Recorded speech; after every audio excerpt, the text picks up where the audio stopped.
Good afternoon. We're starting our next briefing on the weekly updates of the security in Ukraine and OSCE Special Monitoring Mission activities.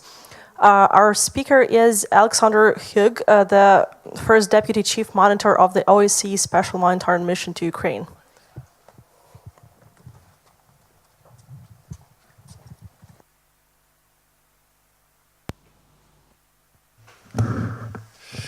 Dear friends, good afternoon. Last week, 9 weeks after the sides had recommitted to the ceasefire for the 14th time, the OSCE SMM recorded about 8,300 violations of the same ceasefire. The ceasefire, lest anyone forget, was signed in September 2014. As well as agreeing to stop the violence, the sides at the time also agreed to withdraw weapons. Last week, the OSCE noted the presence of 26 high-caliber weapons in places where the sides had committed to withdrawing such weapons. These sightings came despite the fact that our monitoring officers, setting aside restrictions posed by mines and unexploded ordnance, were actively denied access 21 times, 19 in areas not controlled by the government. In addition, 2 of our unmanned aerial vehicles have disappeared without trace, one in an area where a surface-to-air missile system had just been spotted immediately prior to its loss. 16 of those proscribed weapons were spotted in areas controlled by the government, 10 in areas not controlled by the government. Our data does not go back to September 2014, but just this year, the OSCE SMM has registered the presence of over 3,000 proscribed weapons inside agreed withdrawal lines. In a subsequent, related accord, the sides, you will remember, also agreed to disengage forces and hardware from 3 pilot disengagement areas. We know they have not done this. We have regular sighting of personnel and hardware in all 3 areas. And last week we again noted ceasefire violations inside the Solote and Stanica Luhanska disengagement areas. Last week we actually saw evidence of forward movement in another 2 locations. Our long-range unmanned aerial vehicles spotted near both Stavki and Cholivka new trench systems spreading further west, narrowing the distance between the sites at one point by almost a kilometer. These latest advances follow similar moves in Sholobok, Vodiane and Piftiane earlier this year, and most recently, Solote. If there is one thing we know from monitoring this conflict over the past 4 years, after seeing intense fighting erupt around Shirokine, Donetsk Airport, Debaltseve, Pavlopil-Pikuzi, Avdiivka, Yasinovata and areas around Krimske and Smile, there is a direct correlation between forward movement and increased level of violence. As you may wonder, what became of the mine action provision of the Minsk agreements and subsequent mine action agreement of 2016. Last week was no different from previous ones, with the OSCE SMM observing the presence of mines all along the contact line, despite the sides having agreed to remove mines and not to plant additional ones. Dear friends, this will be my last statement here at the Ukrainian Crisis Media Center as the Principal Deputy Chief Monitor of the OSCE Special Monitoring Mission. Like anyone who serves with the OSCE, after 10 years with the organization, I must leave my post. For about 4 years now, I have stood here almost every week providing a security briefing outlining various levels of violence and insecurity and the negative impact on the civilian population. Believe me, it gives me no pleasure to say this. Little has changed over that time. 4 years after agreeing to ceasefire, as last week's events show, the sides are still in breach of the same ceasefire agreement. They have not withdrawn weapons, they have not disengaged, and they have not demined. And the civilian population continues, as it always has during these terrible 4 years, to pay the price, for many, the ultimate price.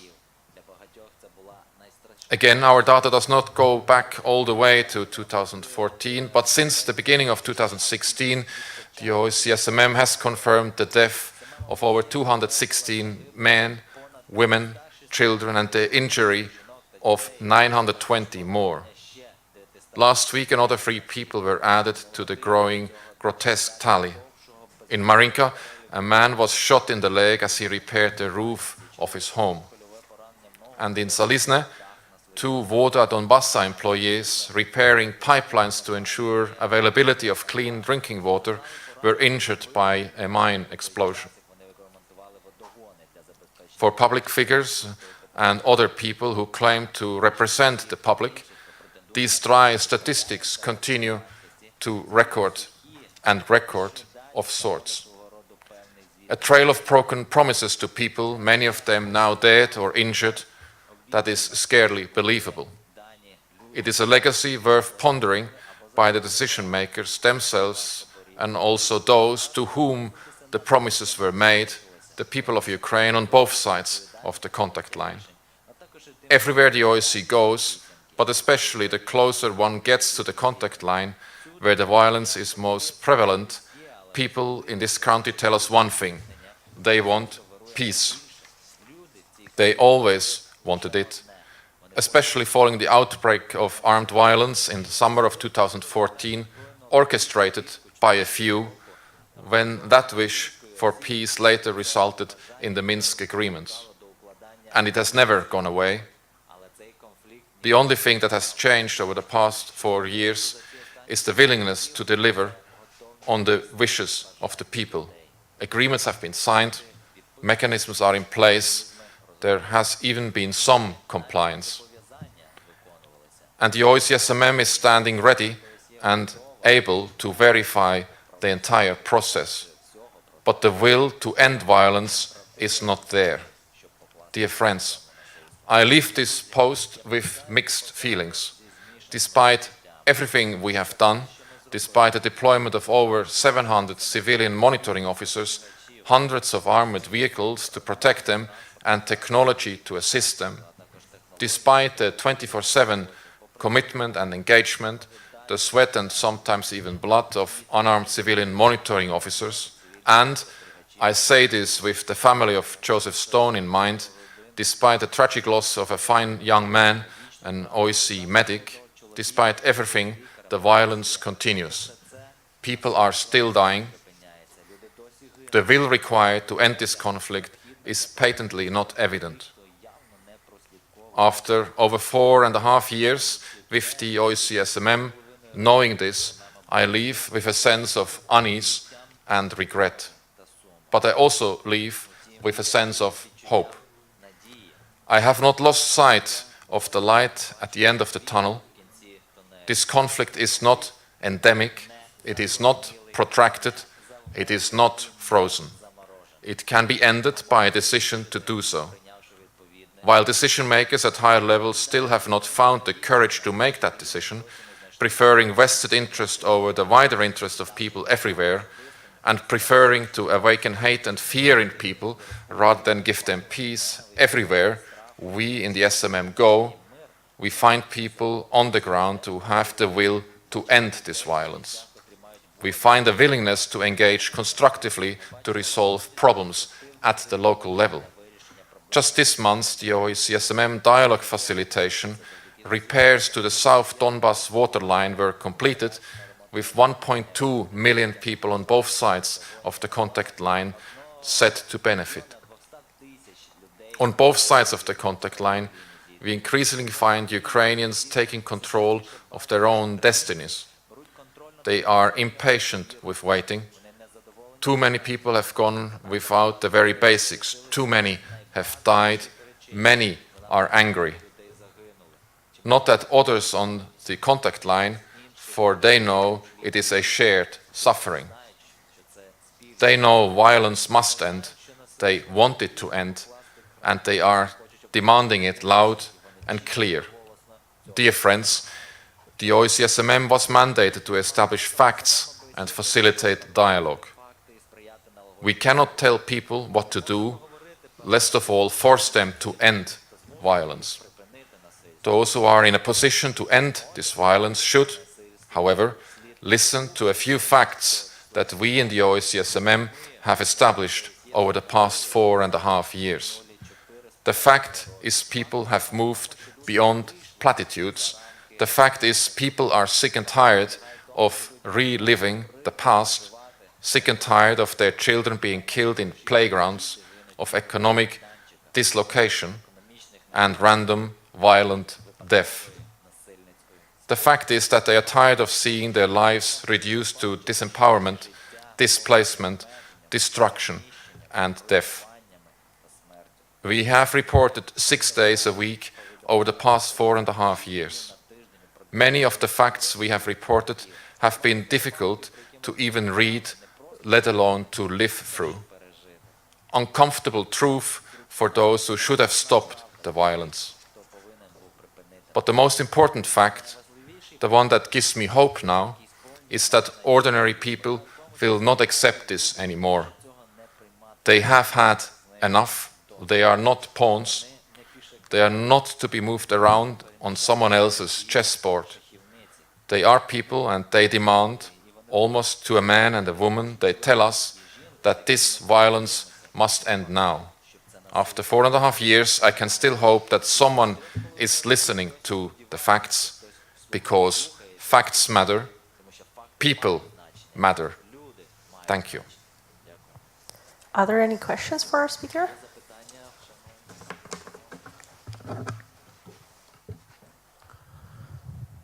Mr. Hook, thank you very much for your work here in my country. It was very, very hard work, I think. But can you describe us your previous report that at one of your missions you saw a lot of vehicles, a lot of weapons, tanks, and etc. penetrating our border, but it's not Russian, maybe, according to your report. If you believe that Russians is not involved in our conflict, not conflict, but war, is it true? Thank you. As you know, the Special Monitoring Mission is tasked to establish facts. And these facts are being published on a daily basis, black and white, and where we have imagery, we also make these public. You have mentioned a few. We have indeed seen convoys leaving and entering Ukraine in the middle of the night in areas where there is no border crossing, on dirt roads, highly orchestrated. We have seen specific types of military hardware, including electronic warfare, the Shitl system, the Tor system. We have been speaking to individuals who claimed that they're part of Russian military units fighting in Ukraine on rotation. We have seen tracks of heavy vehicles leading up to the unsecure border with the Russian Federation. All of these facts have been reported and are available. The mission is not the police. The mission doesn't judge on the basis of these facts, and it doesn't draw conclusions. The mission is mandated by 57 participating states to provide these facts. Now, you as the reader, the general public and the participating states may draw their conclusions from these facts. Some may ignore these facts and others may act on these facts. The mission will continue to provide these facts as mandated. The Special Monitoring Mission has no task in investigating, nor it is an intelligence gathering operation. It reports what it sees. Without these reports of the Special Monitoring Mission, there would be no independent, objective point of orientation. What is happening with the information once produced is up to the readership of our reports. Thank you very much.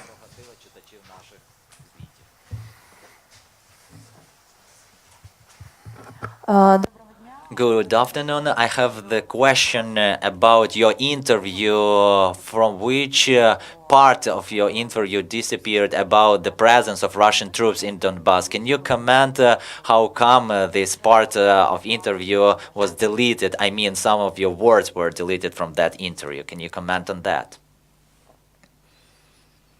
Thank you very much. I assume you referred to the interview in the Foreign Policy magazine.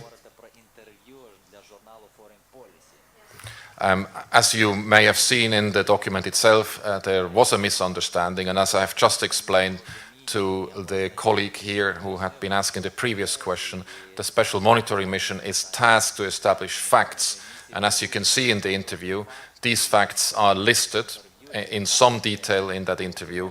More detail of these facts are being made available on our website on a daily basis. It is very important to understand that the mission's task is to provide these facts.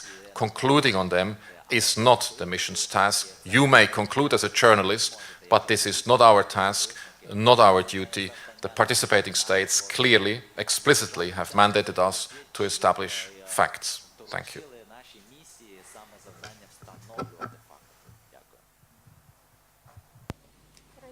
Crimean News. Continuing the question about the convoys through unsecured border areas between Ukraine and Russian Federation. Can you please tell us, have you managed to find your missing UAV? And what is the situation right now at the unsecured border areas between Ukraine and the Russian Federation, according to your findings, of course? Thank you. The Special Monitoring Mission has issued 2 separate spot reports outlining its findings with regard to that loss of a long-range unmanned aerial vehicle that went lost last week. We also had been dispatching patrols to the area where we believe the aerial vehicle may have come down.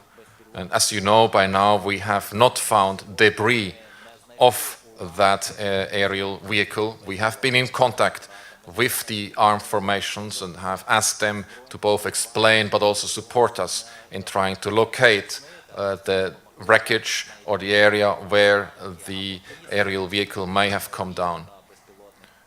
You also know from our report that, and as I have made it clear also just before, immediately before the loss of control over that vehicle, the camera, the UAV, did observe a surface-to-air missile system near the unsecured border with the Russian Federation. It was also heavily interfered with electronically just before it then got lost. The Special Monitoring Mission will continue to try to find the causes of the disappearance of that UAV, and we will be keeping reporting it as soon as new facts are being established. The situation at the unsecured border, those 408 kilometers of border areas between Ukraine and the Russian Federation currently not controlled by the government, is sometimes patrolled by the Special Monitoring Mission. You also find that in our reports. We do report about the movements of people, of trucks across that contact line. All we can see there is very limited. We are often also told to go back by armed men that are standing near that border, and the time we can spend at the border itself is limited because the armed formations refuse to provide us the guarantees necessary to set up bases, for instance, in towns of Novoazovsk, Antratsit or Amrosivka, just to mention a few, along that unsecure border. Thank you.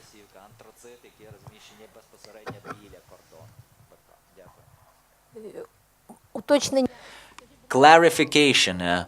Can you please tell us the last 7 reports, it was about your recording of the crossing of the Ukrainian-Russian border near the area of Manich. The settlement is called Manich. Have you recorded any other crossings in other areas, some regular crossings in other settlements? Have you witnessed those or not? Thank you. As I have mentioned before, we did see in the past tracks of heavy vehicles leading to the unsecure border in other locations than in the vicinity of Manich.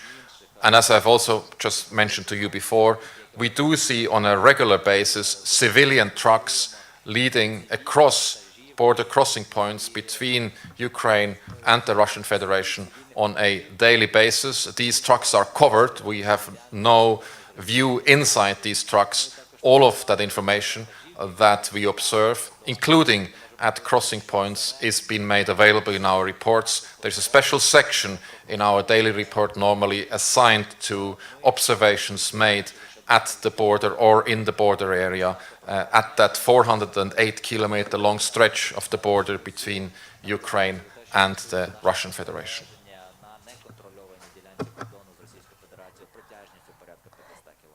І останнє запитання. And the last question is about the situation in the southern part of the Donetsk region along the Azov Sea coast side. Apart from the conflict that is ongoing there, recently, in the recent months, we face the escalation from the Russian Federation at the Azov Sea. I mean, some blockage of Ukrainian ships, they cannot get access to Ukrainian ports, for example, Mariupol. What situation does the mission record in this particular area at the Azov Sea coast side, both in government-controlled and non-government controlled areas along this coast side? Do you feel some signs or indications of additional escalation in these areas? Thank you. As you know by now, the Special Monitoring Mission is not speculating.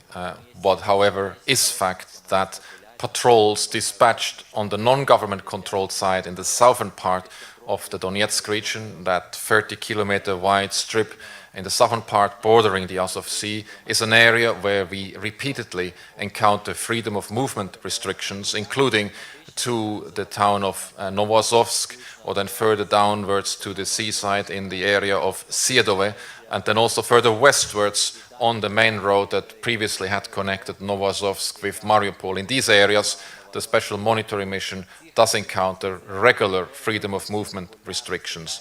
The fact of these restrictions are also included in our daily reports. You will find them at the bottom of our reports, detailed as to what explanations are given to us and where these restrictions had been incurred. I would also like to make clear once again, as I have done initially here today, that the majority of the active interferences that we are registering are being committed by the armed formations in areas beyond government control. Thank you. If there are no more questions, we would like to thank... One thing more. My colleague, Dragana, who sits in the audience here, is our head of our Press and Public Information unit.